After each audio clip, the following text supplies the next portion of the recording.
नरेंद्र मोदी पहले प्रधानमंत्री हैं जो वहां जाकर के झाड़ू लगाया। और है कि जो बाबा साहब की जो जन्मभूमि महू है, वहां पर एक सवाल उठ रहा है कि जो जन्मभूमि वहां पर आरएसएस का कब्जा है, क्या कहें? हिंदू नहीं कहता कि आओ तुम मेरी रीत रिवाज को मानो भाई। हिंदू बौद्ध एक ही है कि ये सारे धर्म नहीं है, ये पंथ है। मुस्लिम है वो भी बौद्ध है, सिख भी है वो भी बौद्ध है, पारसी है वो भी बौद्ध है। इस्लाम में बौद्ध नहीं है, इस्लाम में हिंदू नहीं है, हिंदू में इस्लाम नहीं है, क्रिश्चियन में जो है हिंदू नहीं है, ये इस्लाम नहीं है, तो फिर आखिर बौद्धों के महाविहार जो जो महाबोधि टेम्पल है, जो हेरिटेज वर्ल्ड हेरिटेज है, वहां पर ब्राह्मण क्यों? आप क्या इसका विरोध करते हैं या नहीं? आंदोलन का समर्थन करते हैं या नहीं? बताते हैं कि देश विदेशों की बहुत बड़ी फंडिंग आती है और इसीलिए ब्राह्मण जो है महाबोधि टेम्पल को नहीं छोड़ना चाह रहा है। और फिर ब्राह्मण की बात करें, लेकिन भारत का संविधान महाबोधि टेम्पल में तो लागू नहीं होता है। इंटरनेशनल मीडिया जो है इसलिए कवर नहीं कर रहा है। भारत के बौद्ध भिक्षु हैं, यह आरोप है कि बौद्ध भिक्षु दो भागों में बटे हुए हैं कि ऑल इंडिया भिक्षु संघ जो बनते आनंद हैं और बनते प्रज्ञादीप जी हैं, उनको लेकर के समाज से बहुत बड़ा सवाल ये आ रहा है कि जो है वो आरएसएस के हैं और इसी को लेकर के वो जो है इस आंदोलन को के समर्थन में नहीं खड़े हैं। आपके ऊपर एक सवाल उठ रहा है, आप जो है नकली बौद्ध भिक्षु हैं, आरएसएस के बौद्ध भिक्षु हैं। हाँ, ये कुंभ मेला ये बौद्धों की परंपरा है।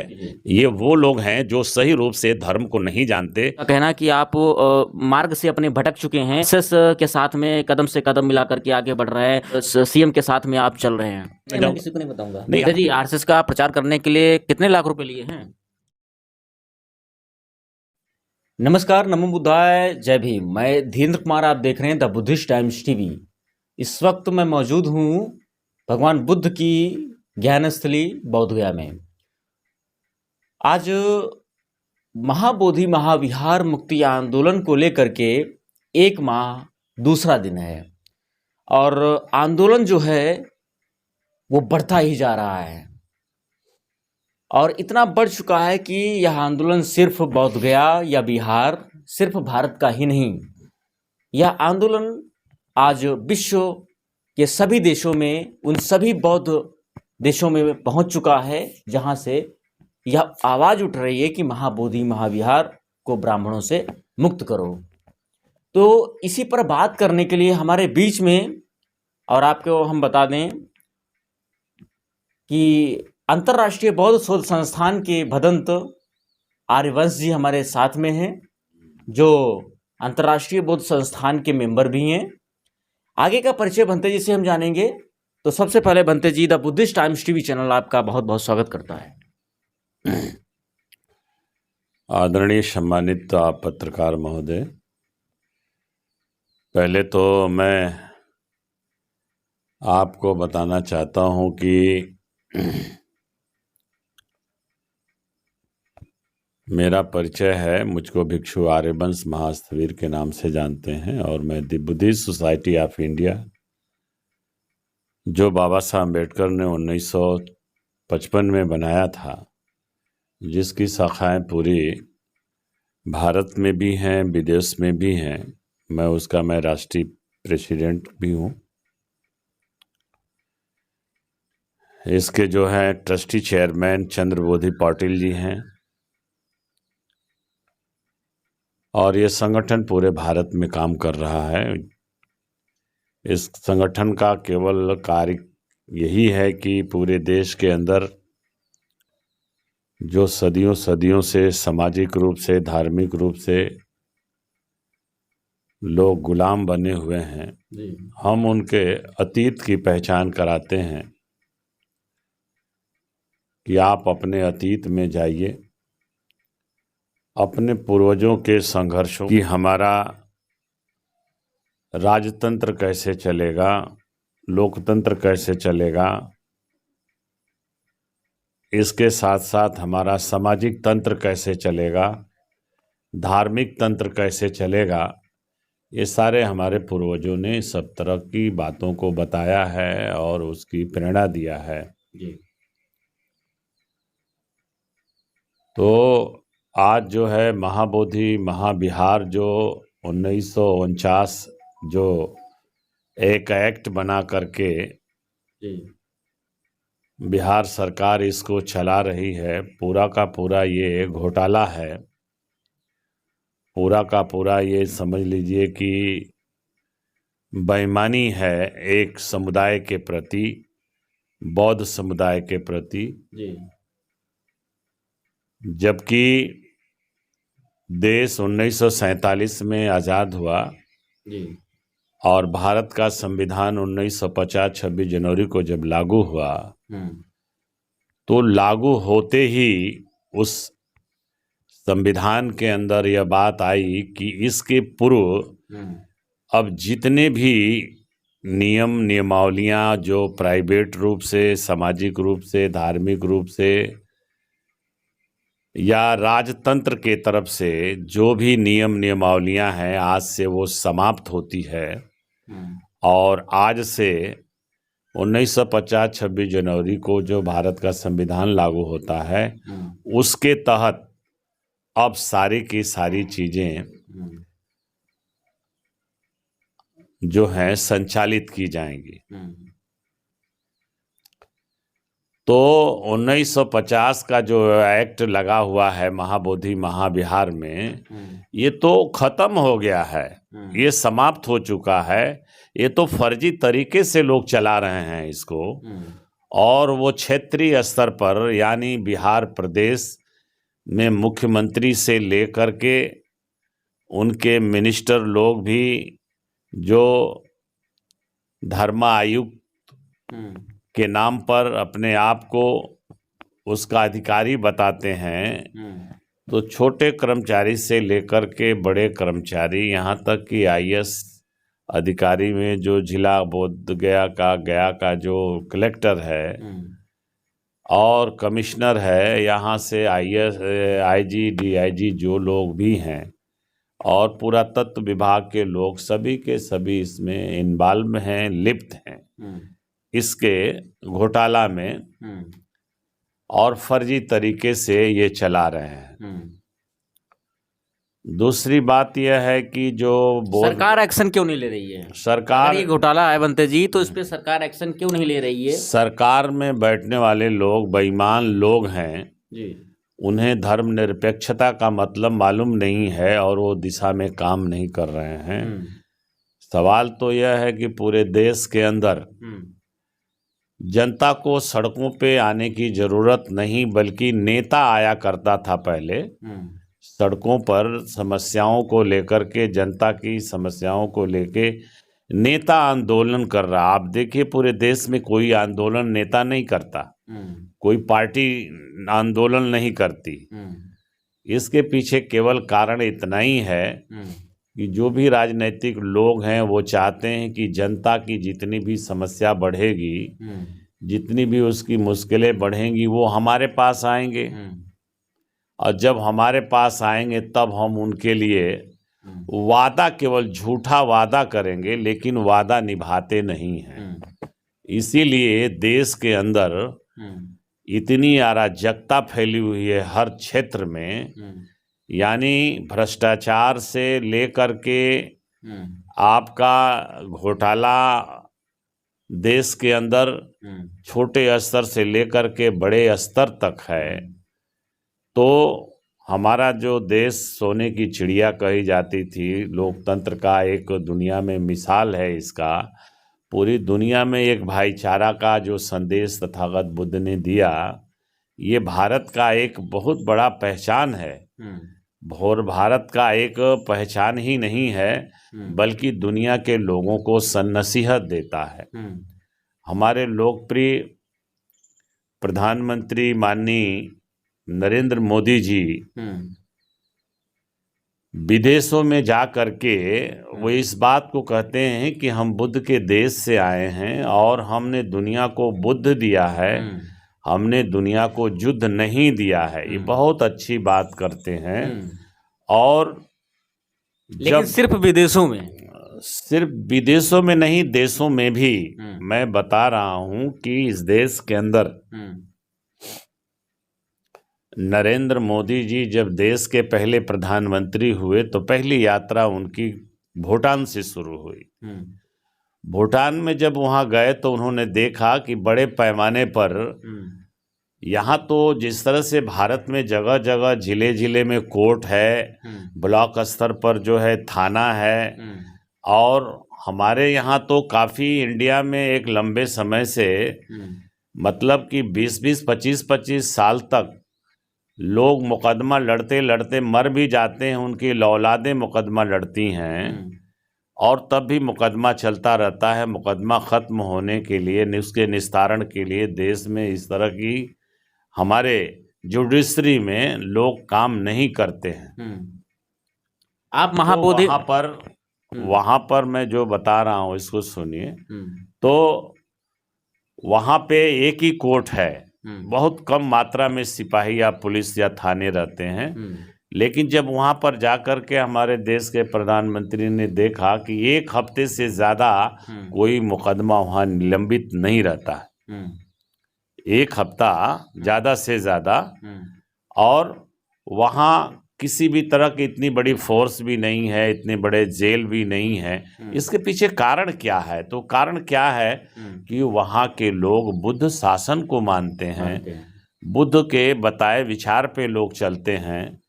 बल्कि वही नहीं, बल्कि देश के अंदर देश के कानून मंत्री बोधिसत्व बाबा साहब बी आर अम्बेडकर की जो जन्मभूमि महू छावनी, जितने भी प्रधानमंत्री हुए कोई भी महू छावनी में जाकर के बाबा साहब की जन्मभूमि को, जहाँ पे गंदगी ही गंदगी थी, कोई झाड़ू लगाने के लिए देखने के लिए नहीं गया।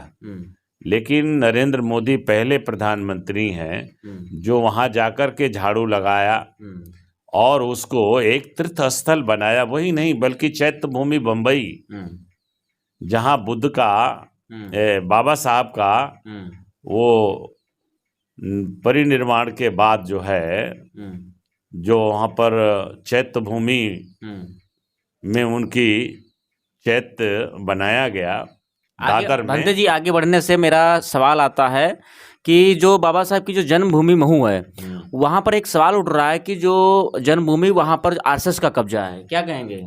आरएसएस का कब्जा जी, आरएसएस का कब्जा कहीं है नहीं, ये वहीं के लोग जो है इसको मैं बता रहा हूँ आरएसएस का कब्जा कहाँ है जी। आरएसएस का कब्जा इस देश के प्रत्येक नागरिक के दिमाग में है, दिमाग पे उसका कब्जा है जी। और कब्जा क्या है, वो थोड़ी कहता कि आओ हमारी बात को मानो, या हिंदू परिषद थोड़ी कहता कि तुम मेरी बात को आकर के मानो।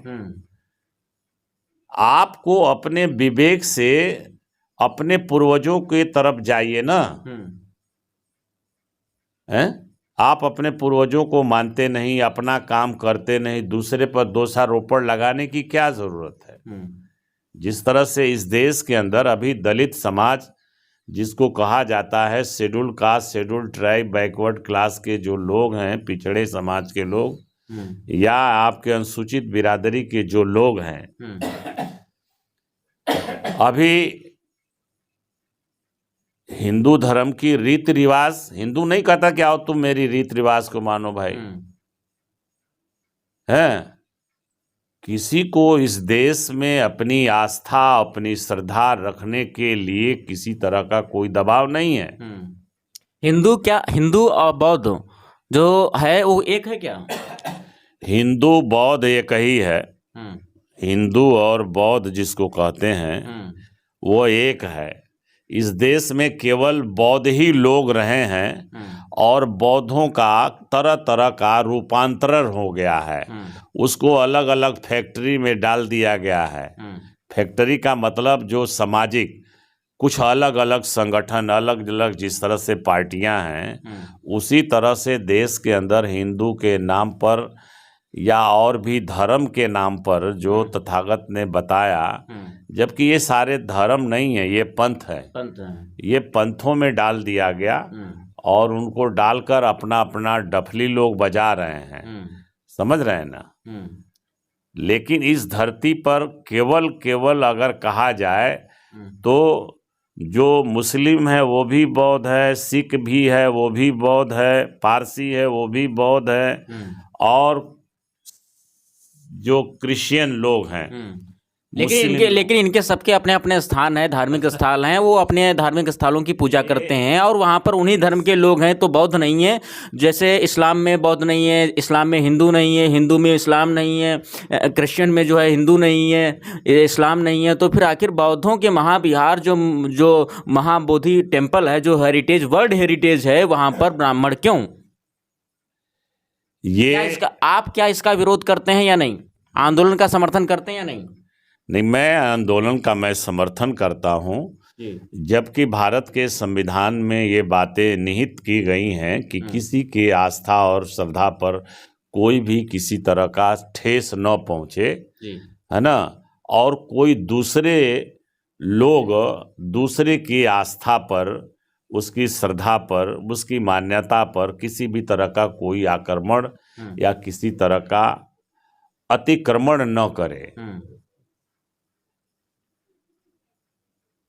ये बातें जो हैं हमारे भारत के संविधान में निहित है और मानवता के आधार पर भाई आप हिंदू अपने मंदिर में रहिए, ईसाई अपने मंदिर में है, क्रिश्चियन अपने मंदिर में है, सिख अपने मंदिर का देख रेख करता है। तो फिर बौद्धों के महाबोधि महाविहार में गैर बौद्ध जो लोग हैं, जो नॉन बुद्धिस्ट लोग हैं, ऐसे लोगों को इस एक्ट में, इस मंदिर में जो भी व्यवस्था इसका है, जो संचालन है, दूसरे लोगों को नहीं रहना चाहिए। अगर ऐसा करते हैं तो ये बात गलत है। बताते हैं कि देश विदेशों की बहुत बड़ी फंडिंग आती है और इसीलिए ब्राह्मण जो है महाबोधि टेम्पल को नहीं छोड़ना चाह रहा है। और फिर ब्राह्मण की बात क्या करते हैं? ये सरकार है ना, ये सरकार की बात है। ये जो सरकार है, बिहार सरकार, ये छोड़वाना नहीं चाहती है, झगड़ा लगा करके लोगों में रखती है। ब्राह्मण में, बौद्ध में झगड़ा लगाने की बात कर रही है ना ये। जब 1950 को भारत का संविधान लागू हो गया तो पिछली सारी जितनी भी किसी की अपनी अपनी नीतियां, अपनी अपनी जो डफली बजा रहे थे, अपना अपना नियम बना रहे थे, वो सब समाप्त हो गया। वो 26 जनवरी से भारत के संविधान के तहत सारे कानून लागू हो गए, सारे नियम संविधान के चलेंगे। अब सभी लोगों ने, चाहे राजा हो, चाहे महाराजा हो, सम्राट हो, पूंजीपति हो, गुंडा बदमाश हो, कोई भी आदमी हो, किसान हो, व्यापारी हो, शिक्षक हो और विद्यार्थी हो, मजदूर हो, सभी लोगों को भारत के संविधान में बिलीव करना चाहिए। विश्वास करके सभी लोगों ने इसको माना और भारत संविधान हमारा चलता आ रहा है। और भारत जब तक देश रहेगा तब तक भारत का संविधान रहेगा, जब तक संविधान रहेगा तब तक भारत। लेकिन भारत का संविधान महाबोधि टेम्पल में तो लागू नहीं होता है। सब में लागू होता है, बेईमान लोग हैं जो लागू नहीं कराते हैं। बाबा साहब ने कहा कि किसी भी देश का संविधान अच्छा क्यों न हो, वो बुरा साबित हो सकता है जब वहाँ के लोग बुरे लोग हों। लेकिन किसी देश का संविधान कितना भी खराब क्यों न हो, लेकिन अगर उसको चलाने वाले लोग अच्छे लोग हों तो वो संविधान अच्छा साबित हो सकता है। लेकिन भारत के प्रधानमंत्री नरेंद्र मोदी नीतीश कुमार के बहुत ही अच्छे दोस्त हैं, तो क्यों नहीं वो जो है नीतीश सरकार से इस पर बात करते हैं और महाबोधि टेम्पल को बौद्धों के लिए देना चाहिए ऐसे? वो नीतीश से बात करते होंगे, नहीं करते होंगे, इस पर मैं नहीं कुछ कहूँगा। लेकिन मैं ये ज़रूर कहूँगा कि इस देश के जो लोग हैं, इतनी मानसिकता खराब हो गई है कि सच को सच बोलने में लोग कतराते हैं और सच को झूठ बोलने में भी अपनी बहसबाजी से बाज नहीं आते हैं, है ना। ये कारण है भाई। हो सकता है कि नरेंद्र मोदी को मालूम ना हो, तो इस बात को कैसे हम मालूम कराएं? पूरे देश, पूरी दुनिया में यह आंदोलन चल रहा है और लोग जान रहे हैं। और चूंकि यह गोदी मीडिया या इलेक्ट्रॉनिक मीडिया इस आंदोलन को कवर नहीं कर रही है, लेकिन सोशल मीडिया जितना है, जितना यूट्यूब मीडिया है, वो सब डिजिटल मीडिया इसको दिखा रहा है। वो जो सरकारी जितनी भी मीडिया हैं या देश इंटरनेशनल मीडिया जो है, इसलिए कवर नहीं कर रहा है कि आज जितनी भी सेंट्रल गवर्नमेंट और प्रदेश गवर्नमेंट जितनी भी हैं, ये सारा का सारा इलेक्ट्रिक मीडिया से ले करके आपका पेपर मीडिया तक, ये सारे के सारे उनके बंधन में लोग हैं। जबकि देश की न्यायपालिका में एक बात, न्याय संगत बात यह है कि पूरे देश को चलाने के लिए चार स्तंभ होते हैं। उन 4 स्तंभों में जो है आपका एक स्तंभ जो है वो मीडिया है, जो सही बात को रखना चाहिए, उसको उजागर करना चाहिए। अब नहीं कर रही है तो ये तो उसकी क्या मजबूरी है, तो उससे पूछना पड़ेगा। मैं बौद्धों की नगरी, भगवान बुद्ध की ज्ञान स्थली बौद्ध गया बिहार में हूँ। और चूंकि मुद्दा बहुत ही गर्म है, एक तरफ जो सरकार विदेशों में बुद्ध का नाम ले करके संदेश पहुंचाती है, तो वहीं बुद्ध के ही घर युद्ध छिड़ा हुआ है। इसको लेकर के लगातार भारत के बौद्ध अम्बेडकरी, विश्व के बौद्ध समाज के लोग, भगवान बुद्ध के अनुयायी लगातार महाबोधि महाविहार मुक्ति आंदोलन में वो आ रहे हैं और अपना समर्थन दे रहे हैं। सवाल यह उठता है कि भारत के जो बौद्ध भिक्षु हैं, बनते जी, भारत के बौद्ध भिक्षु हैं, यह आरोप है कि बौद्ध भिक्षु दो भागों में बटे हुए हैं। ऐसा है कि भारत का जो बौद्ध भिक्षु होता है वो 2 भागों में नहीं या किसी भागों में बटा नहीं है, वो तो बुद्ध पुत्र है। भिक्षु चीवरधारी सब एक होते हैं। यह जरूर है कि अलग अलग संगठन बने हुए हैं। हमारा ऑल इंडिया भिक्षु संघ है, फिर कोई ऑल इंडिया महा भिक्षु संघ है, हाँ, तो बटा नहीं है। सबके साथ, सब एक दूसरे के साथ आते जाते बैठते, मीटिंग में आना जाना, भोजन पानी सब कुछ एक साथ होता है। बनते जी, सवाल ये है कि ऑल इंडिया भिक्षु संघ जो बनते आनंद हैं और बनते प्रज्ञादीप जी हैं, उनको लेकर के समाज से बहुत बड़ा सवाल ये आ रहा है कि जो है वो आरएसएस के हैं और इसी को लेकर के वो जो है इस आंदोलन को के समर्थन में नहीं खड़े हैं। नहीं, उनकी तबीयत खराब रहती है, काफ़ी वो अंदर से वीकनेस है, शारीरिक बल नहीं है उतना, तो उनको उनके ज़िम्मे अभी संगठन का बहुत बड़ा काम है। वो ऑफिस को भी देखते हैं, हाँ, वो आना जाना नहीं है। लेकिन हम लोग तो है, तो हम लोग तो उसी संगठन से है, हम लोग प्रदेश जी। इसी के साथ में हमारे पास एक और बड़ा सवाल है।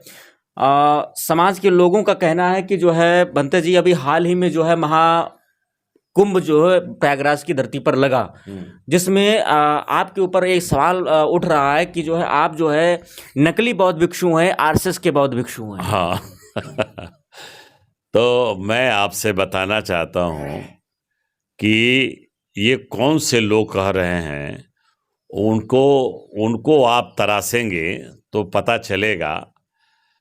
ये कुंभ का मेला, ये समझना पड़ेगा कि कुंभ का मेला व्यक्तिगत रूप से किसी एक समुदाय या किसी एक धर्म का मेला नहीं है। मेला का मतलब सम्मेलन, मेला का मतलब सम्मेलन।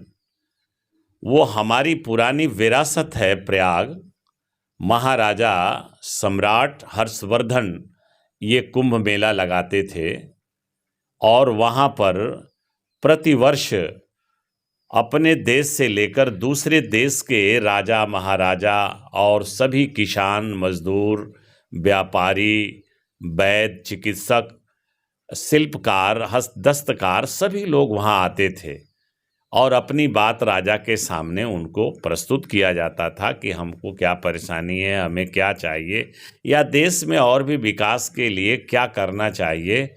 और ऐसे अवसर पर बड़े बड़े जितने भी हमारे विद्वान भिक्षु होते थे वहाँ जाते थे कुंभ मेले में राजा के आमंत्रण पर, और वहाँ सामाजिक चर्चाएं होती थीं, धार्मिक चर्चाएं होती थीं, और ही नहीं बल्कि जितने विषय हैं हमारे नदियों का हाल, जंगलों का हाल, हमारे पहाड़ों का हाल, हम नेचर को कैसे उसे सुरक्षित करते हुए हमें जो मूलभूत मानवता का जो सिद्धांत है, जो बुद्ध ने दिया, बुद्ध ने बताया, उसको हम कैसे निरंतर सही मार्ग पर ले चलें, इसकी चर्चा करते थे।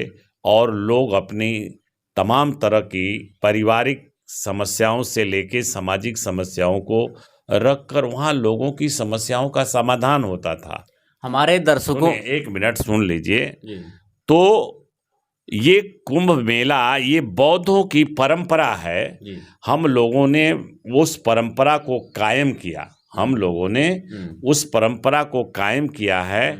और फिर जो हमारे महाराजा हर्षवर्धन की प्रतिमा संगम से हटा दी गई है, उसको फिर हमने प्रस्ताव रख कर के प्रधानमंत्री और प्रदेश के मुख्यमंत्री को हमने इसका ज्ञापन दिया है ना, और कि वो प्रतिमाएं फिर से दोबारा लागू की जाएं। और देश भर से लोगों को हमने आह्वान किया है कि ये महाराजा हर्षवर्धन की नगरी रही है, उनका एक विशेष रूप से देशवासियों के हालचाल, समाचार, उनके दुख तकलीफ को साल में एक बार कुंभ मेला को लगा करके वहीं तट पर बुला करके एक देश राष्ट्रव्यापी एक पंचायत होती रहती थी वहाँ पर। तो वो जनहित में तो हम उन लोगों ने बौद्ध भिक्षु जाकर के इस परंपरा को हम लोगों ने लागू किया है। जी, ये बताते हैं कि बंते जी ये 25 वर्ष बाद जो है संगम की धरती पर जो है बौद्धों को बुलाया गया। इससे पहले जो हुआ था वो 2000 के बीच में जो है महाकुंभ में बौद्ध भिक्षु दलाई लामा जी वो और देश दुनिया के तमाम बौद्ध भिक्षु वहाँ पर थे। लेकिन 25 साल बाद या जो है बौद्धों का कार्यक्रम जो है वहाँ महाकुंभ में स्थापित हुआ। तो सवाल ये है बंते जी कि जो है क्योंकि हमारे दर्शकों का कहना है क्योंकि आपको लगातार ट्रोल किया जा रहा है दर्शकों के माध्यम से, उनका कहना है कि आप मार्ग से अपने भटक चुके हैं और आरएसएस के साथ में कदम से कदम मिला करके आगे बढ़ रहे हैं। बीजेपी और प्रधानमंत्री और सीएम के साथ में आप चल रहे हैं। मैं एक बौद्ध भिक्षु में हूँ, मेरी कोई पार्टी नहीं है जी, और मेरा अपना केवल सामाजिक रूप से ऑल इंडिया भिक्षु संघ है, the Buddhist society of India है जी, हम बौद्ध भिक्षु हैं जी, हमारे यहाँ अगर उंगली माल की तरह से अगर कोई आएगा तो उसको भी हम आशीर्वाद दे सकते हैं। जी, जी, ठीक है ना। जी, जी, ये वो लोग हैं जो सही रूप से धर्म को नहीं जानते, जी, और उनको जब पारदर्शिता जब ले आएंगे आप उनके प्रति, जी, तो पता चलेगा कि वो खुद अपने आप में वो परिवार के लोग भी नहीं हैं, अपने परिवार को सजाने वाले लोग नहीं। जी। ऐसे लोग आरोप लगाते हैं। बस वो कुछ नहीं जानते हैं। हमारे लिए तो जोगी भी अच्छा है, नीतीश भी अच्छा है, और आपका मुख्यमंत्री से हमारी द्रौपदी जी हमारी राष्ट्रपति हैं। तो हम लोग इस तरह से बौद्ध भिक्षु हैं जो आम रोड पे चलने वाले लोग हैं, उस तरह से हम लोग बात नहीं करेंगे ना। बंदे जी आरएसएस का प्रचार करने के लिए कितने लाख रुपए लिए हैं? अरे मैं तो आरएसएस को जानता नहीं हूँ, मुझे कौन पैसा देगा, और आरएसएस का मैं क्यों प्रचार करने जाऊँ? किसी को नहीं बताऊंगा। नहीं, आप नहीं बता, नहीं आप मोबाइल पे इस तरह की बात कर रहे हैं, ये गलत प्रश्न है आपका। हैं, हम लोग बुद्धिज़्म को फॉलो कर रहे हैं। आपको मालूम होना चाहिए कि हम महाबोधि महाविहार के आंदोलन में हम खड़े हुए हैं, तो हम बुद्धिज़्म का प्रचार कर रहे हैं कि हम आरएसएस का प्रचार कर रहे हैं? तो ये थे हमारे बीच में भदंत आर्यवंश जी, जो द बुद्धिस्ट टाइम्स टीवी के साथ में बात कर रहे थे, जो समाज के और लोगों के जो सवाल थे उनको लेकर के हमारे साथ में भदंत आर्यवंश जी थे। उन्होंने बेखूबी से बहुत ही अच्छे सवालों के उत्तर भी दिए। आशा है कि द बुद्धिस्ट टाइम्स टीवी के जितने भी दर्शक हैं उन सवालों के जो है भदंत जी ने उसके उत्तर दिए। आज की इस खास कवरेज को लेकर के क्या है कमेंट, आप हमें कमेंट सेक्शन में ज़रूर बताएं। देखते रहिए द बुद्धिस्ट टाइम्स टीवी। नमस्कार, नमो बुद्धाय, जय भीम। क्या ये भोजन कर लेंगे तो फिर वो दूसरा भूख खत्म हो। मूलगंध कुटी को वंदना,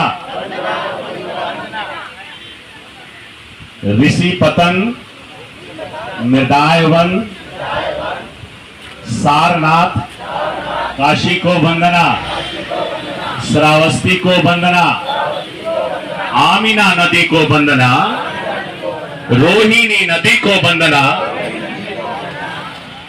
हिरणावती नदी को वंदना, शाल वृक्ष को वंदना, निर्वाण मंदिर को वंदना, मुकुट चैत बंधन को वंदना।